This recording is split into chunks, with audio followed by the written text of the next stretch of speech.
Вече не ми се обаждаш, само казваш, че си заета. Виждам те как се смееш с целия свят, но за мен не намираш време. Подминаваш всичко, което ти дадох, сякаш не е означавало нищо. Дадох ти целия си живот, за да се гордея с теб, с твоите успехи. Мое дете, мое сърце, моя душа, мое всичко, Господи. Една минута ми дай, една.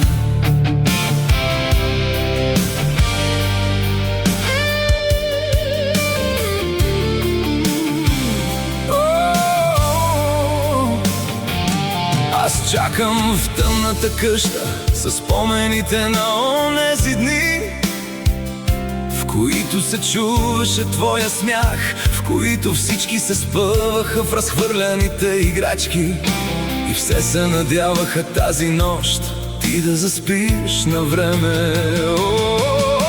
В тъмната самотна къща, в тъжната, в тихата, в голямата, толкова голяма, о Господи, толкова голяма къща, с крещящата тишина.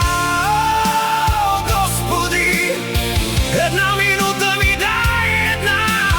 Моля те, Господи, искам да чуя твоя детски вик, писък, крясък. О Господи, една минута ми дай.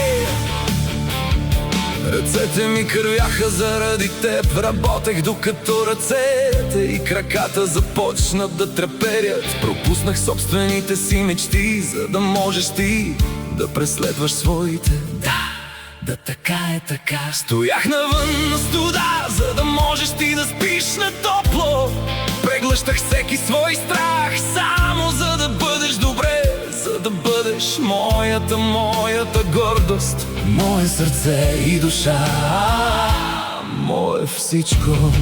Сега седя сам в къщата, в която ти тичаше безгрижно, разхвърляше, правеше пакости, мое сърце, моя душа. А сега тишината е толкова шумна, толкова безумно шумна. Няма вече онези играчки разхвърляни, няма ги пакостите, няма веселия смях, има само тишина. А тя е толкова безумно шумна. Господи!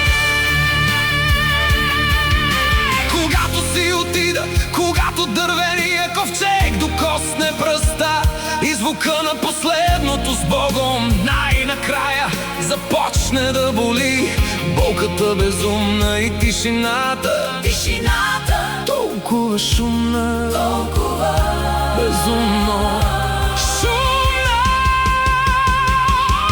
Господи, дай ми минута, една минута, само да кажа обичам те, мое дете, гордея се с теб, мое дете.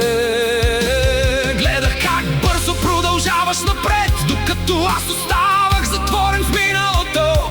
Гордея се с твоите успехи, мое дете. Но се надявах, о Господи, да, надявах се да те видя отново, мое дете. Въпреки че си голяма, за мен си и винаги ще бъдеш моето малко момиче.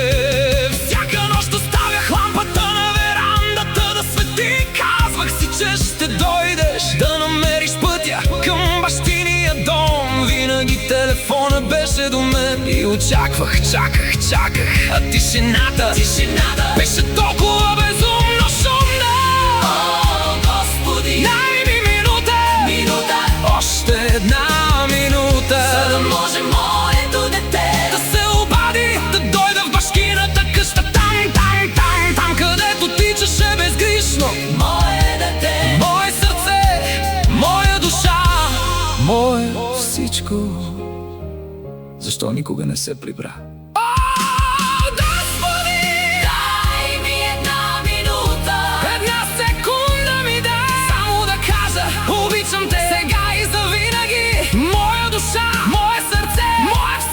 Любимо мое дете,